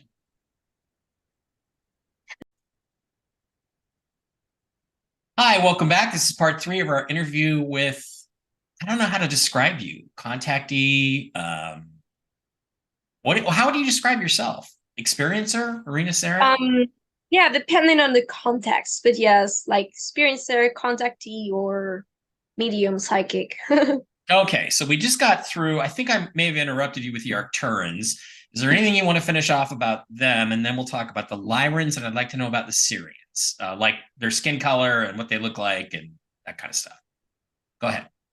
Yeah, so again, the Arcturians are very wise, very spiritually deep. Some of them are not existing anymore at all in a physical expression because they have evolved beyond past that. and they're very, yeah, they are very all about, unconditional love, and they teach you a lot about all these things. And they can be great guides, but and they can be even very humorous. So I have nothing negative to say about them. I think they're one of the only ones that I don't have anything bad to say about them. So yeah, that's it, and the Syrians, well, the Syrians, I have not have like I didn't really have like a lot of experiences with them, to be honest, to be fair. It's true that I became aware at 17 that I was part of another hybrid program that was not with the Grays, and I think I saw some beings that resembled the Syrians, but I don't know if they were Syrians or not, so I cannot really Well, tell. I what do can, the yeah, Syrians look like? What do they look like? and Syrians. then some of them are blue skinned, some of them are like very humanoid looking and like Nordic looking. It depends, because there are two stars in Sirius, so it depends. Because but I don't have a lot like strong contact with the Syrians, um, so I Okay. can say much about them. What about the Lyrans? What do they look like, and what's their agenda? The Lyrans, there are some that are very humanoid looking because humans, or humanoids originate from Lyra, the constellation of Lyra. So, Biga. So there are some that are very humanoid, and again, they're very wise, very, very spiritually deep, They have evolved, a lot. So they have a lot of very advanced technology, knowledge, and abilities. They're very psychic. They have a lot of psychic abilities, and there are some Lyrans that are feline looking. I Yeah, I've seen them in my dreams, but again, I didn't have like a strong, like one like direct strong connection to them, Okay, so you said that they're that's where the human race originated, is in the constellation of Lyra. Do you have a specific star that was the Yeah, big big Betelgeuse? No? no, big like VEJ A. Oh, Vega. Vega, yeah, Vega, sorry, because I or didn't yeah, get to translate the pronunciation in Vega if you're a vegan. Yeah, Vega. Okay. English. Which that's Yeah. fascinating because that's what Carl Sagan used as the home world for the film Contact and the book Contact, Oh, which maybe he knew something. Well, he knew a lot maybe. of shit that he didn't talk about that he lied about too. But anyway, so Vega. All right, I didn't catch that when you were talking. That's interesting. It reminds me when we landed on the moon in 1969, and we did. I'm not can argue that with anybody. We had all the engineering skill. I don't know what you think about that, but I'm 100% we went to the moon. Neil Armstrong, when he stepped on the surface of the moon, said that's one small step for man and one giant leap for mankind. And people always interpreted that as, well, he made a mistake. He meant one small step for a man, meaning me, and one giant leap for mankind. But that's not what he meant. What he meant is that's one small step for us, Earthers, the human race as we understand it on the planet Earth. One small step for man, meaning the greater mankind, men and women, or man, and one giant leap for mankind, meaning all of the other humanoid races that populate this part of the galaxy. And I think in that context, his statement makes absolute sense. And he's never really elaborated on the meaning of it for him. So it's interesting too, as I look at NASA, and one of the things I've built my career on and talked about is that they've had a lot of religious aspects to what they do. There's a lot of homages to the ancient Egyptian gods, Isis, Osiris, Horus, and Set. And they were, I think, Aryan gods from some other world that came here, and something happened that changed the Earth's the year from 360 days, which is where we get the 360 degrees in a circle thing, to 365 or 364 and some change or whatever it is. And they believe in all these myths, and they would land with the stars in certain alignments above the landing site. Some of the stars being the belt stars of Orion, the star Sirius. Do you think that this is part of getting the message out? Or do you think that when they do that kind of stuff, they're just trying to make sure that they're doing it under the auspices of their gods from beyond? I didn't quite well understood the question. Well, You- what when NASA performs these religious rites and religious practices, which they do, and I've got books reams full of the things they've done, celebrating these stellar gods of ancient Egypt Oh, and others. Do you think that they do that because they want their voyages to be successful, or do they do it as a means of signaling to other people in the know, such as yourself, that hey, this stuff is real and you can believe in it? I believe it's both, because if they truly believe in that and they practice that as part of their spirituality, why not to say it out loud so that anybody can know that they truly believe that because it's true for them. So I believe it's both, reasons. Yeah, because knowledge is power, and as long as we have the knowledge and you don't, that's why we created secret societies. That's why they were, because knowledge is power, and these guys were supposed to share this with the rest of the human race, and instead they kept it for themselves and created churches and secret societies and tried to control and manipulate the human race for the last 2160 years of the occulted age of Pisces, which is now falling apart before our very eyes. So I like that. Okay, this brings us to couple of other things that may be a little bit more delicate in terms of subject matter. But I want to ask you about when Hermann, you know who Hermann Oberth was? No. Hermann Oberth was a German rocket expert, and he was one of the leading experts who hired Werner von Braun, Dr. von Braun, as his protege and brought him along in the secret societies in Germany in World War II. And I have it from two people who spoke to him directly. They tell the same story. They asked him, how did the Germans achieve all this amazing technology, jet engines, and there's rumors about the Nazi Bell, which I think was an anti-gravity reactor. Yeah, the Vril anti-gravity reactor and all that stuff. How did you guys do all this? How were you able to create all this technology? And he said, well, we had help from the people of other worlds. And he specifically talked about Aldebaran, I think. Yeah. And that brings us back to Maria Orsic and the Vril. And, I'm just going to notice something here. Your name's Marina. Her name was Maria. Orsic and Seren. They have a rhythm that's similar. Let's first of all talk about the genetics. Do you think are you some reincarnated version of her? Let's make that question short and simple to begin with. No, the thing about me is that I have two reincarnations in the Reich. They happen simultaneously, meaning that I came back in time when I died in my first incarnation in the Reich, and I took into a different vessel. And there was a time in which two of my incarnations were coexisting at the same time, but then I continued that life and then die. And when I died in that past life, my most recent incarnation, I reincarnated as Marina Seren. And in one incarnation, I was a member of the Vril Society. I was a real medium, but I was not Maria. And in the next one, I was an SS general, part of the Thule Society, the Anenerve Society. And I was a Brigadeführer, which is the brigade general, of the brigade. Brigadier General. And exactly. And I was actually the lover of Maria Orsic as a general, as that lifetime, as a general. Okay. So there is that. I mean, look, I wrote a book called Hidden Agenda about all of this stuff as I understood it, to the depth to which I understood it.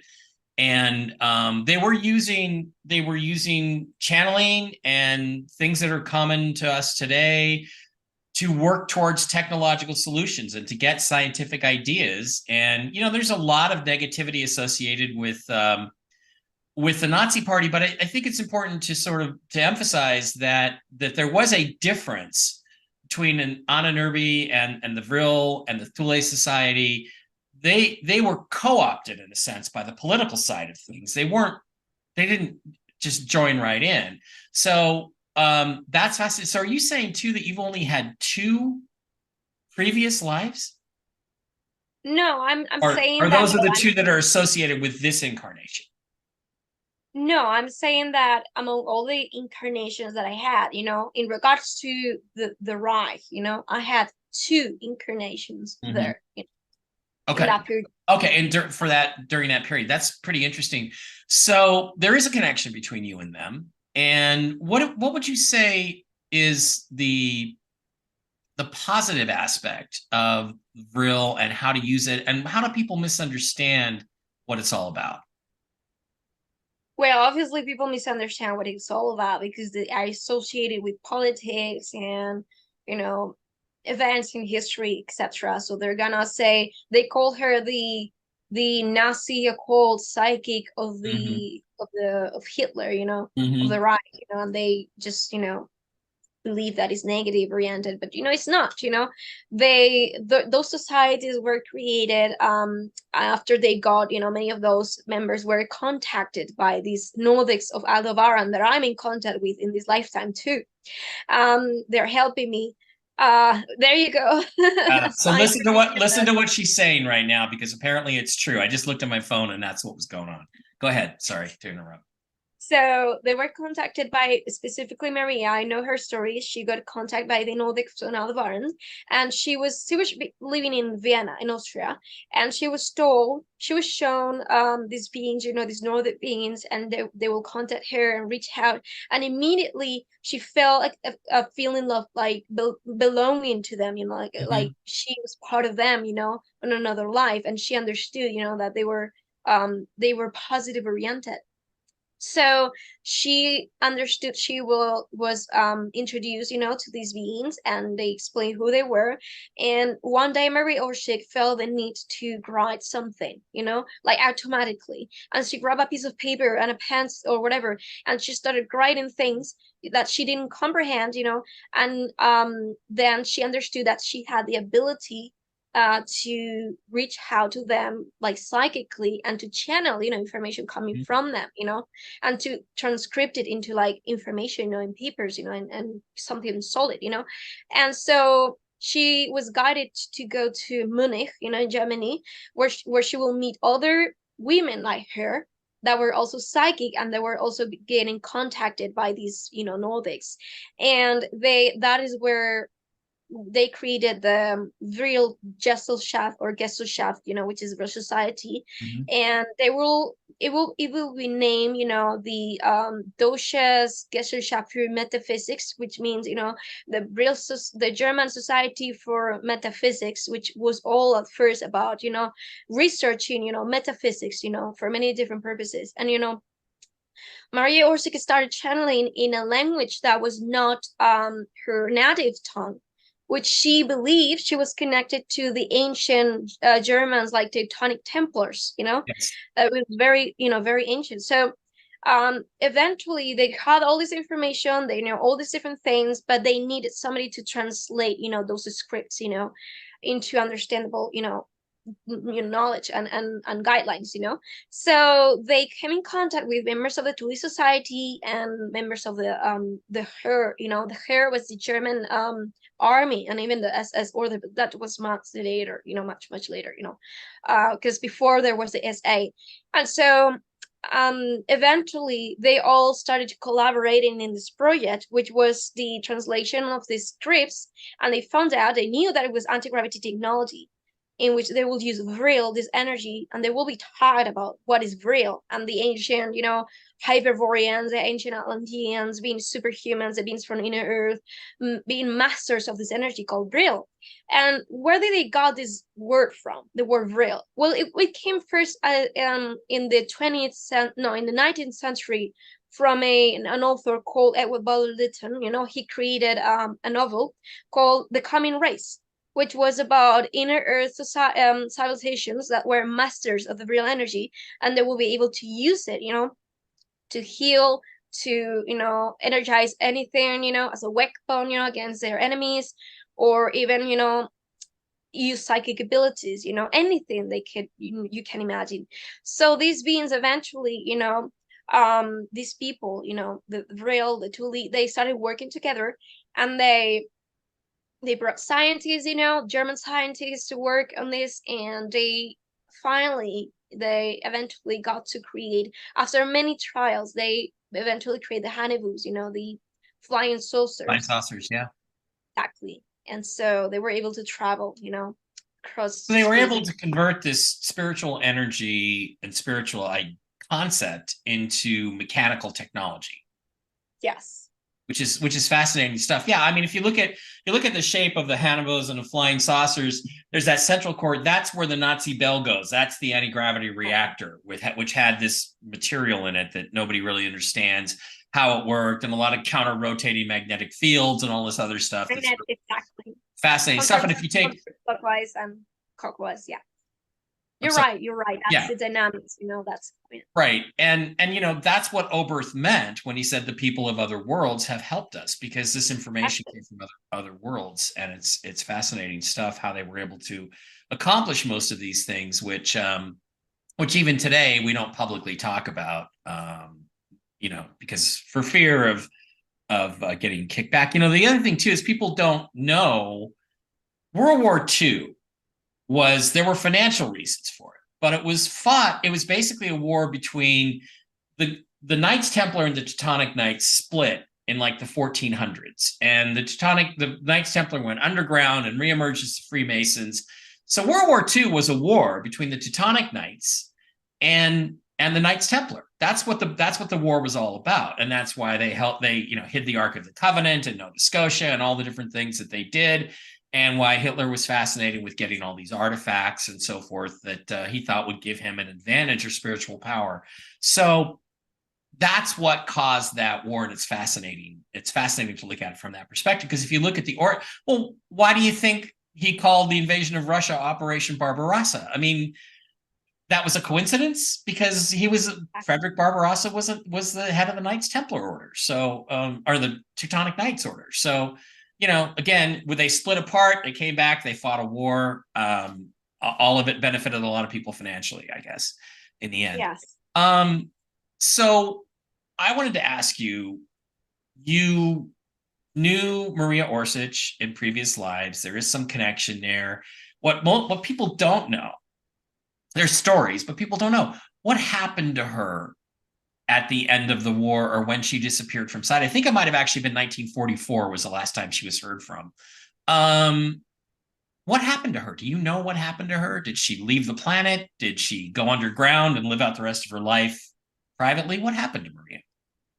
No, it's true that many of these Germans that were in contact with these inner civilizations and connected to the real, the Thule society, they decided to hide, and not just hide, but like, let's say, split from the civilization, because they knew that they really didn't want it to be part of this matrix. So they took the advancements, the advanced technology and the connections that they had at the moment, and they became a breakaway civilization. So many of them, went to Antarctica, many of them went to Inner Earth or to Argentina and different places, or even Aldebaran.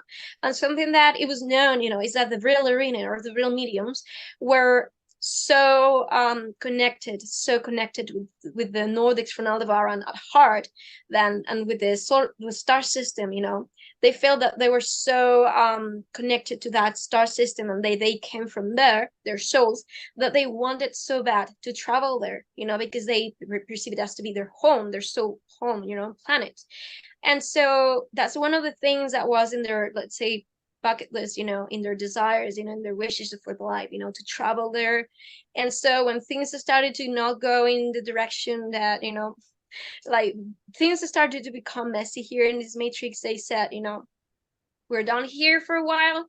And they went to Aldebaran, and they stayed there for like a long time. But right now, in this century, in this year, I can confirm that they are back, because I have been contacted by Maria Orsic herself, and she's still alive. And many people question themselves, how is she still alive? Not only because she has become a master of braille energy, which again, it can be used for anything. It can lengthen, your lifespan. It can literally make you like maintain yourself in a state of like young state, and to the point in which your cells are regenerating so bad, so good, so bad that you don't age at all. So if you're such a master, you can even lengthen your lifespan.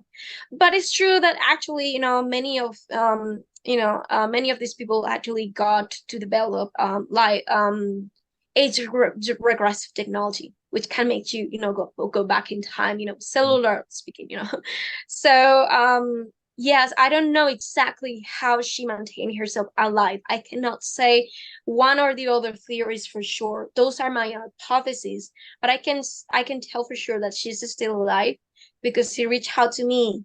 And I've seen her, in, let's say, factions of the space program, with the Germans, that are part of this breakaway civilization. I've seen her in these contact experiences, and I have not just received contact from her, but I've seen her live and working with them and in many different places. All right, well, tell her to come to Vegas. I want to buy her a drink. We'll have a glass of wine, and I want to interview her. So, yeah, not to tease you and make light of that, because anything Well, is possible with the world we live in, right?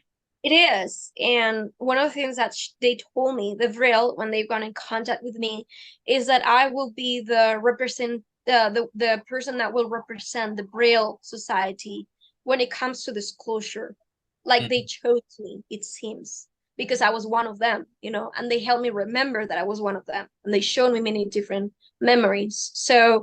Um, so because of what they said to me, I know it's possible that one day they're going to be able to show up and say, "Hi, we're here," you know.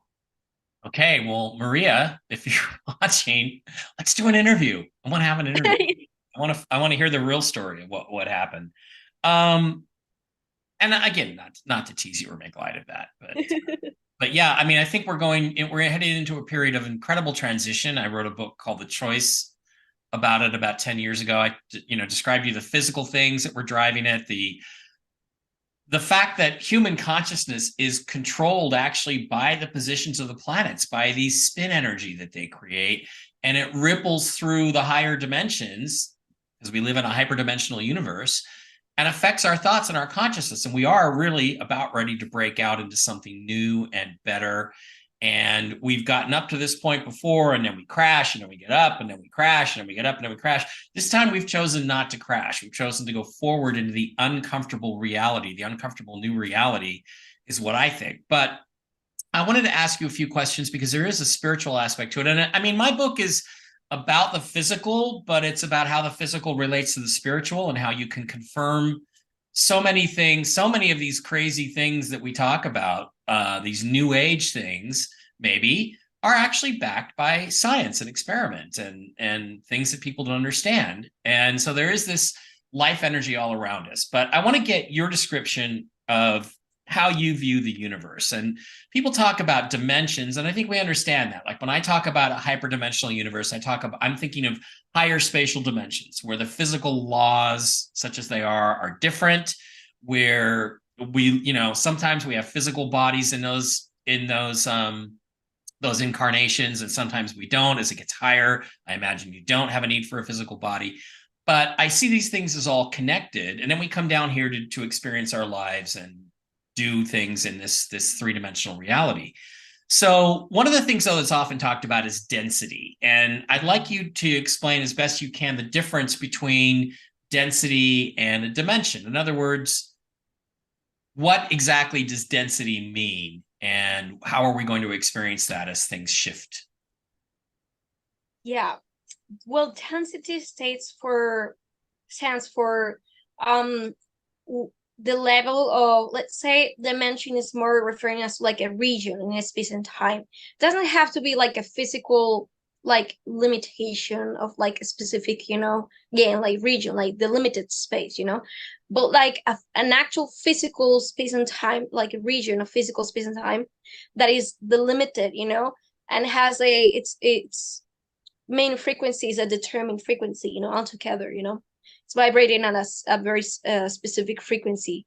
Well, Right. density will stand more for the concept of your own, let's say, vibrational frequency in terms of state of being or consciousness. Not like a specific dimension, but like your own as consciousness, personal like vibrational frequency, So that density, depending on what level you are at, in your evolution, how many layers of that fractal consciousness, of your multidimensional consciousness, you have reintegrated in your frontal personality, in the physical personality, which is let's say, the point of utter um convergence, of all these different aspects of your consciousness altogether, so that you can have an experience, your focus, of experience, your main. I think that how many aspects you have integrated within yourself, of the higher frequency ones, or many of your multifaceted versions of yourself, determines that which density you are existing, at, I will Okay. say. So, if I heard you correctly, let me rephrase it. So, Yes, please. in a way that well, no, I mean, I just want to rephrase it so that maybe other people can understand it. If I got it right, density you view as, okay. First of all, a dimension is there's frequencies. There's a base frequency in this third dimension. Exactly. Okay?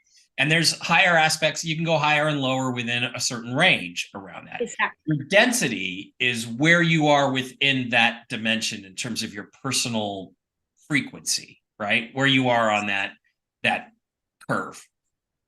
Exactly. And mostly because it's like more of a state of consciousness, like altogether, holistically. Because we can travel to different dimensions, and we do travel to different dimensions all the time. When we go to sleep, we're going to different dimensions. But it's one thing, dimensions, and one thing is your state of consciousness altogether, meaning how all the aspects of your multifaceted consciousness are reintegrated, into your, let's say, principal harmonic, Mm-hmm. consciousness here, in When here. so Like, when we go to sleep, do we like go out and pull pieces of different aspects of ourselves from up above there and bring them back down with us? Like, in other words, do we like rejuvenate every night and come back a little bit different, wake up a little bit different every morning? well, the reason why we have to sleep is not to gain more energy, because we are infinite energy. So energy is not less or more, right? It's just intensity depending on the frequency, meaning if it's higher or lower, and that depends on your own state of integration, your own state of, being, So the reason why we need to sleep is because we are experiencing reality in a way that is fragmented into, we have the physical and we have the spiritual, and because we haven't integrated our spiritual self back into our bodies, into our vessel, into our experience, as human beings, we need to balance, the two worlds. So we need to go to sleep, for an amount of time in order to maintain that balance, because we're both, but we haven't integrated them both at this in the same vessel or focus, of experience yet, So we kind of go to sleep to regenerate our spiritual selves, or not regenerate, but reinvigorate our spiritual selves, I guess, right? That's interesting. That's really fascinating way to look at it. I hadn't thought of that before. All right, we got about 5 or 10 minutes left, so I wanted to go with is there anything else, like, in terms of there's a dispute between whether Yeah. or not consciousness creates the universe or the universe creates consciousness. And I'm a big believer that it's consciousness that creates the physical universe that we live in. And of course, Yes. there's this three-dimensional universe, and there's four-dimensional, there's five-dimensional. I don't consider time to be a dimension. Some people do. I don't really call it a dimension. To me, time, this is interesting. I'm going to ask you this. Time is the spiraling physical forward movement of everything in the universe. And if that stops, that movement stops, everything ends, the universe ends. So I want it to keep going because every atom in your body has a little electron. I mean, you're never at rest, right? So Yeah. I want to ask you about the nature of consciousness itself based on your experiences and what you've learned. Yeah. And so is it do you agree with me that it's consciousness that creates the universe and our thoughts and everything that we have in our mind? 100% it is. And we have physics to back that up, which is the double slit experiment, Yeah. The double slit experiment, if anybody, like, would like to research it, it basically explains to you that consciousness is the actual factor, the element that, let's say, breaks that quantum system, Mm-hmm. of probabilities into manifestation, of an actual objective reality, you know. So that's why we have the mental experiment of this Rodinger cat, right? Because it's consciousness what really manifests, one quantum probability among the millions of infinite quantum probabilities that there might exist. Yeah. So it's 100% consciousness, the one that creates, reality. If you had a singular message for the human race right now, today, not the future, but right now, today, what would your message to everybody be today? Today, it will be that I encourage people to open their minds, and to question if they have been, um, let's say, if they have been following certain messages like a sheep, whether if it's coming from the media, from the government, from the agencies, I don't care who, but like whether if you have been, an actual, you've been behaving like a sheep, and believing something just because they tell you is the right thing or is the correct thing or is the actual truth, and you have feel some sort of connection and you just, believe everything that comes out of your mouth.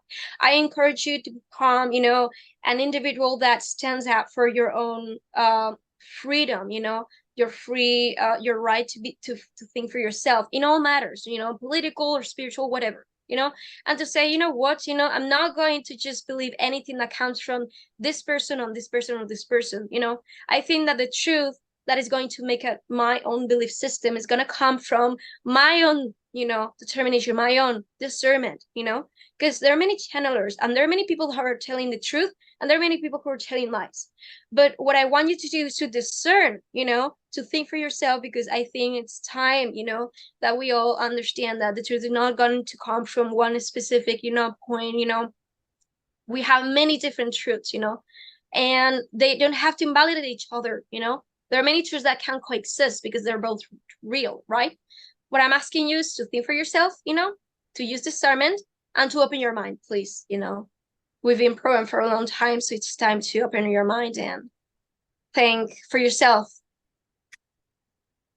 I agree with that. That's great. You were born at the perfect time then, because we're in the midst of what I talked about in the choice, but I now call it the global sovereignty movement, meaning everyone is being Actually, pushed to sovereignty, meaning I will choose my life. I'm against anything that suppresses individual choice. Therefore, I'm against all governments.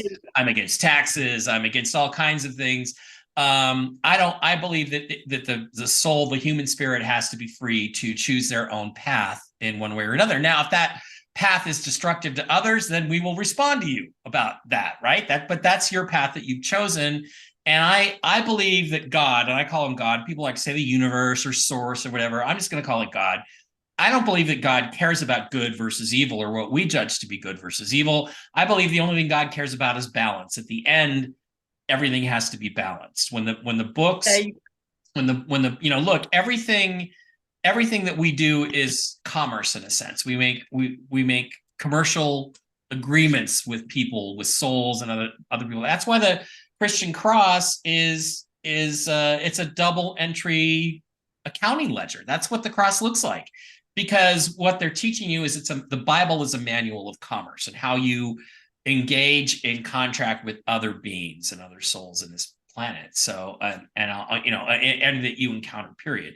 So the global sovereignty movement means that everybody's going to have to take more responsibility, and it's not an easy path, but I think it's the path that we've chosen, and we're just moving into it, and I can't wait to move into it. I wish we'd get over all this fighting and crap that we have to go through and just get everybody to wake up, because I think French want to be French, the Spanish want to be Spanish, Americans want to be Americans, and we were all put on this earth for a reason, to make a greater whole that complements each other.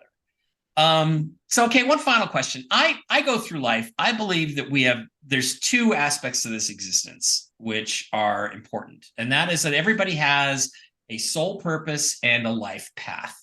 Your soul purpose is what you came here to do, what you came here for. I know what mine is. I discovered it relatively late in life, past the age of 30. And my life path, I understand it. I think that's depicted basically in numerology. If you get a good numerologist, you're going to know what your life path is. I think mine sucks. Okay. I want to change it. It's not where I'm not where I want to be. And I'm tired of waiting, but I can't really change that. But I wanted to ask you, what do you think is your soul purpose? And do you know what your soul purpose and life path are? I mean, it sounds like you were talking earlier about what you're here to do. That's kind of your life path. But go ahead and tell us if you can answer those two questions. What are they? Sure. I know that my life path and my soul purpose is deeply connected to how I got to initiate my awakening. And is that when I was a child, I was very, very obsessed, and excited about the idea of physics, as a science. And I wanted to answer, the questions to the universe, like why does the universe exist? Why do we exist? Things like that. And when I was 15 years old or 16 years old, it was that specific excitement that led me into, that made me like go down the rabbit hole, and end up discovering metaphysics and spirituality and all these different things. So it triggered my Kundalini awakening or whatever you want to call it. And it's what made me like realize all these different things. And then in the secret space program, physics was my like the thing that I will do besides being a psychic super soldier. I was being imparted physics, I was learning that. And then I think back and I say, well, when I was, a real psychic medium, physics and metaphysics is like was our purpose.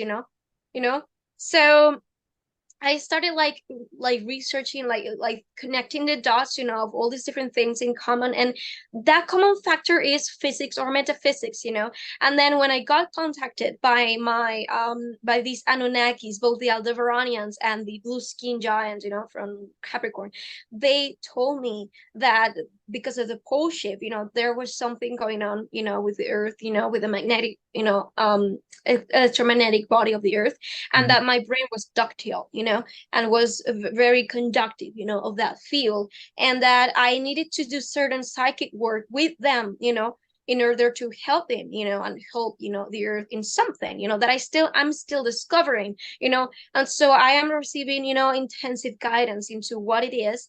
And I will not go very deep into this, because it's very deep, and it's a lot of things, but I know that that is my sole purpose, and that is my main mission here, my main. Because we have less than a minute to go here. And yeah, the whole secret space program thing, we didn't even get into that. We'll have to do another interview sometime, and we'll talk about that if you don't mind.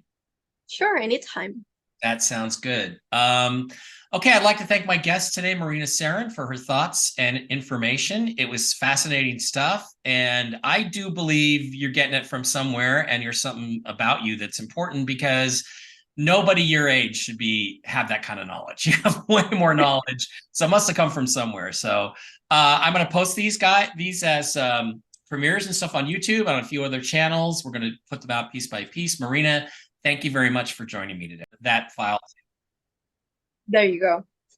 Okay. Marina, once again, thank you for being here. I really appreciate all the information. Your knowledge is fascinating. The breadth of it, the depth of it is fascinating. And we have more to talk about. We'll have to do another session sometime soon, and we'll talk about the secret space program. That'll be shorter. And I just really appreciate you being here and for sharing everything that you know. And I look forward to hearing what you have to say in the future. Yeah, thank you for this amazing conversation. It was very interesting questions and very interesting, things that you share in your part. So, thanks again for having me, and looking forward for the next one. You're welcome. Okay, guys, that's Marina Seren in Madrid, Spain. I'm Mike Bara in Las Vegas, Nevada. I'm having a better time tonight than you are. Everybody have a great one, and we will be back soon with another episode. Thanks very much. Bye.